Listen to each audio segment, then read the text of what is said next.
కి స్వాగతం. ఏ manual to self ఇతరులు లేదా సమాచారాన్ని అందించే స్వీయ శోధన సాధనం. సో, ఇప్పుడు మనం వేదాంతంలో ఉన్న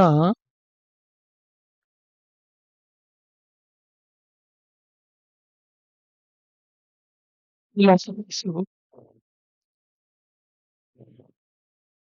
గురించి ఒక్కొక్క దాని గురించి తెలుసుకుందాం. ఇప్పుడు మనకి ఆస్తిక ఫిలాసఫీలో రకరకాల దర్శనాలున్నాయి. ఆ దర్శనాలు సాంఖ్య దర్శనం, యోగ దర్శనము, వైశేషిక దర్శనము, న్యాయ దర్శనము, అలాగా వేదాంత దర్శనం. సో, ఈ వేదాంతలో సో, అల్టిమేట్ గురించి మాట్లాడుతుంది కాబట్టి అంత, వేదాంత అనే పదం వాడామాట. ఈ డిఫరెంట్ దర్శనాలు చాలా కామన్ పాయింట్స్ ఉంటాయి. మెటాఫిజిక్స్‌లో భేదాలుంటాయి. సామాన్యంగా దర్శనం అనగానే ప్రమేయ, ప్రమాణ, ప్రేమ, ప్రమత ఈ 4 ఉండాలని తెలుసుకున్నాం గదా! ఇంతకుముందు వీడియోలో. ప్రమేయంలో ఆస్తిక దర్శనంలో 3 కామన్‌గా నిర్వచించబడుతూ ఉంటాయి. బ్రహ్మ, ఆత్మన్, జగతి. బ్రహ్మని ఈశ్వర్ అంటారు. ఆత్మని జీవ్ అంటారు. జగత్‌ని శృతి అంటారు. అంటే రఫ్‌గా ఈక్వలెంట్ పదాలుగా వీటిని వాడుతుంటారు. నిజానికి డీప్‌గా ఆలోచిస్తే వీటి అర్థాలు వేరేగా ఉంటాయి. దర్శనం బట్టి వీటి యొక్క డెఫినిషన్ కూడా మారుతూ ఉంటుంది. వేదాంతంలో మటుకు బ్రహ్మ అంటే ఈశ్వరని, ఆత్మ అంటే జీవని, జగతి అంటే ప్రకృతి అని మటుకు కామన్‌గా అంటారు. అది ద్వైత గాని, అద్వైత గాని, ద్వైతాద్వైత గాని, విశిష్టాద్వైత గాని, శుద్ధాద్వైత గాని, అద్వైత భేదాభేద్ గాని, ఏ ఫిలాసఫీ అయినా సరే. సో, ఈ మూడిటికి ఉన్న రిలేషన్‌లో తేడా ఉంటుందనమాట. ఈ మూడిటిని ఎలాగా వాటి యొక్క పొజిషన్స్ పెడుతున్నారు అనే దాని మీద లేదా ఒకదానికొకటి రిలేషన్ గురించి ఎక్స్‌ప్లెయిన్ చేస్తున్నారనే విషయంలోనే భేదం కనబడుతూ ఉంటుంది మనకి. సో, ముందు ఫేమస్ తీసుకుందాం. అద్వైత దర్శనం. ఇది శంకరాచార్యులు గారు ప్రతిపాదించిందిది. అయితే ఏ దర్శనమైనా సరే వేదాంతంలో ఉండే దర్శనాలు ఆరిట్లో ఏదైనా సరే అన్నీ ప్రస్థానత్రయం మీద ఆధారపడతాయి. బ్రహ్మసూత్రాలు, ఉపనిషత్తులు, భగవద్గీత వీటి మీద ఆధారపడే ఉంటాయి. సో, అద్వైత దర్శనం తీసుకుంటే బ్రహ్మ సత్యం, జగన్మిథ్య, జీవో బ్రహ్మైచ నాపర. సో, ఇక్కడ బ్రహ్మ అనేది ఒకటే సత్యం. సో, అల్టిమేట్ ట్రూత్ ఏమిటయ్యా అంటే బ్రహ్మ. బ్రహ్మ అంటే 3 తలకాయలు, బ్రహ్మదేవుడు అలా ఆలోచించొద్దు. సో, ఏదైతే రా థింగ్ ఉందో, ఏదైతే మూలమైనది ఉందో, దాని ద్వారా ఈ ప్రపంచం అంతా, ఈ విశ్వం అంతా ఏర్పడిందో అది బ్రహ్మమాట. దీన్ని బ్రహ్మ పదార్థం అని చార్వాకులు చెప్తూ ఉంటారు. వీళ్ళు బ్రహ్మం అని చెప్తూ ఉంటారు. అయితే అది ఈక్వల్ టు ఆత్మ.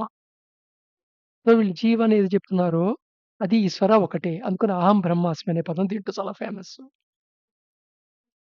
అయితే జగత్తుని ఈ బ్రహ్మ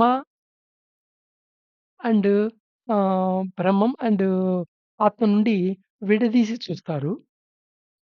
అదిని జగత్తుని, ప్రకృతిని మాయ అని చెప్తుంటారు. అందుకని జగత్మాయ. బ్రహ్మ సత్యం, జగత్మాంజ మాయ. సో, జగత్తనేది మాయ. ఇక్కడ మాయ అంటే లేదు అని కాదు అర్థం. What you perceive is not real and what is real cannot be perceived అని అర్థం. సో, అక్కడ నువ్వు నీకు కనబడుతుంది నిజం కాదు. నిజం నీకు కనబడదు. जो ना शुद्ध हो और ना ही असत्य है। सत्य असत्य है। जो ना सत्य है और ना ना ही అసత్య హై. సో, ఇది సత్యము కాదు, అసత్యము కాదు. అప్పుడు మాయ అంటారన్నమాట. దీనికి చాలా చిన్న ఎగ్జాంపుల్ మన లైవ్‌లీ ఎగ్జాంపుల్ తీసుకుంటే, మనకి ఎప్పుడైనా సరే మన పర్సెప్షన్‌కి సూర్యుడు ఉదయిస్తున్నట్టు కనబడతాడు. కానీ నిజానికి సూర్యుడు ఉదయించట్ల. భూమి తిరుగుతోంది. భూమి తిరుగుతోంది నీకు కనబడదు. కానీ సూర్యుడు లేస్తున్నట్టు కనబడతాడు. సో, ఇది మాయ అనమాట. సో, నువ్వు పర్సీవ్ చేస్తుంది నిజం కాదు. నిజం నువ్వు పర్సీవ్ చేయలేవు. కానీ దాన్ని ఒక ఫినామినాగా అర్థం చేసుకోగలవు అంతే. సో, ఇది అద్వైత దర్శనం. అందుకని ద్వైతం 2 లేవు. బ్రహ్మ, ఆత్మ 2 ఒకటే. ఈశ్వరుని ఏం చెప్తున్నామో, జీవన్ చెప్తున్నామో 2 ఒక్కటే అని చెప్పేది ద్వైత దర్శనం.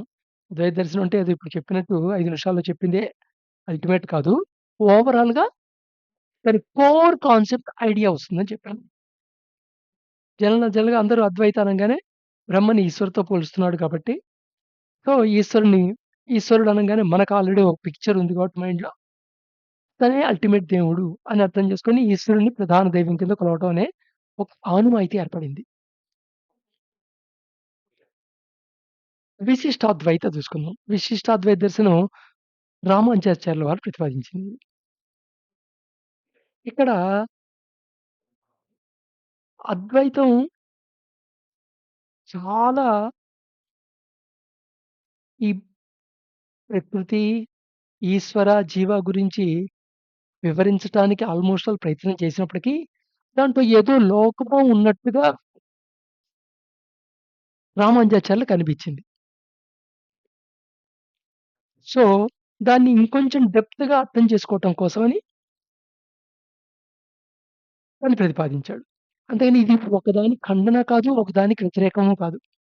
సో, మనం ఎలా పర్సీవ్ చేయగలం వీటి రిలేషన్‌ని బ్రహ్మ, ఆత్మ అండ్ జగతి యొక్క అంటే ప్రకృతి, జీవ, ఈశ్వర యొక్క సంబంధ బాంధవ్యాల్ని ఒకదాని మీద ఉన్న రిలేషన్‌ని ఎలా అర్థం చేసుకోగలం అనేది ఒక డైమెన్షన్‌లో ఎక్స్‌ప్లెయిన్ చేయటం లాంటిదనమాట. అయితే దీంట్లో బ్రహ్మ అనేది సగుణం, నిర్గుణం రెండిటిగా చెప్తూ ఉంటారు. సగుణం అంటే గుణాలు కలది. నిర్గుణం అంటే గుణాలు లేదు. బ్రహ్మ అల్టిమేట్ బ్రహ్మ అనేది నిర్గుణ అంటారు. అయితే అది నిర్గుణం అయినట్టయితే అంటే if there is no qualities how జీవ కెన్ ఎక్స్‌పీరియన్స్ ఇట్? గుణాలంటూ ఉంటే నువ్వు ఎక్స్‌పీరియన్స్ అవుతావు. అసలు నిర్గుణ అయితే గుణాలే లేకపోతే నువ్వు ఎలా ఎక్స్‌పీరియన్స్ అవుతావు? ఇది రామానుజాచార్యులు గారు వేసుకున్న ప్రశ్న మాట. ఈ సిద్ధాంతం తయారు చేయటానికి. అలాగే ఉపనిషత్తుల్లో, వేదాల్లో పర, అపర గురించి చెప్తూ ఉంటారు. పర, అపర. పర అనే దానికేమో రూపం ఉండదు. అపర అనేది రూపం కల్పిస్తుంది. ఒక రకంగా వస్తు రూపంగా ఉంటుంది. అందుకని ఈ పర, అపర అనే భేదం ఉందే అది సూడో ఇల్యూషన్. మాయ అది ఒక రకమైన సూడో ఇల్యూషన్. ఇల్యూషన్‌లో మళ్ళా సూడో ఇల్యూషన్ అన్నమాట. ఎందుకంటే ఈ భేదాలు స్వజాతీయ భేదాలుంటాయి. అంటే ఒకే రకమైన వాటిలో ఉండే భేదాలు. ఫర్ ఎగ్జాంపుల్ గోవులు తీసుకున్నాం అనుకోండి. ఒకటి నల్లగా ఉండొచ్చు, గోధుమ రంగు ఆవు ఉండొచ్చు, తెల్ల ఆవు ఉండొచ్చు, పెద్ద ఆవు ఉండొచ్చు, బక్కగా ఉండే ఆవు ఉండొచ్చు, లావుగా ఉండే ఆవు ఉండొచ్చు, పొట్టిగా ఆవు ఉండొచ్చు. సో, రకరకాల తేడాలు. ఇది స్వజాతీయ భేదం. విజాతీయ భేదం అంటే ఆహ్, గుర్రానికి, ఆవుకి తేడా. విజాతీయ భేదం 2 వేరే జాతులు వీటికుండే భేదాలు. అది గాకుండా స్వదేశీ భేదం అంటారు.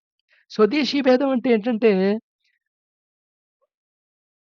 మనలో మనకున్న భేదాలన్నమాట. ఇవన్నీ కలిపి అది. ఇప్పుడు సపోజు నేనున్నాను.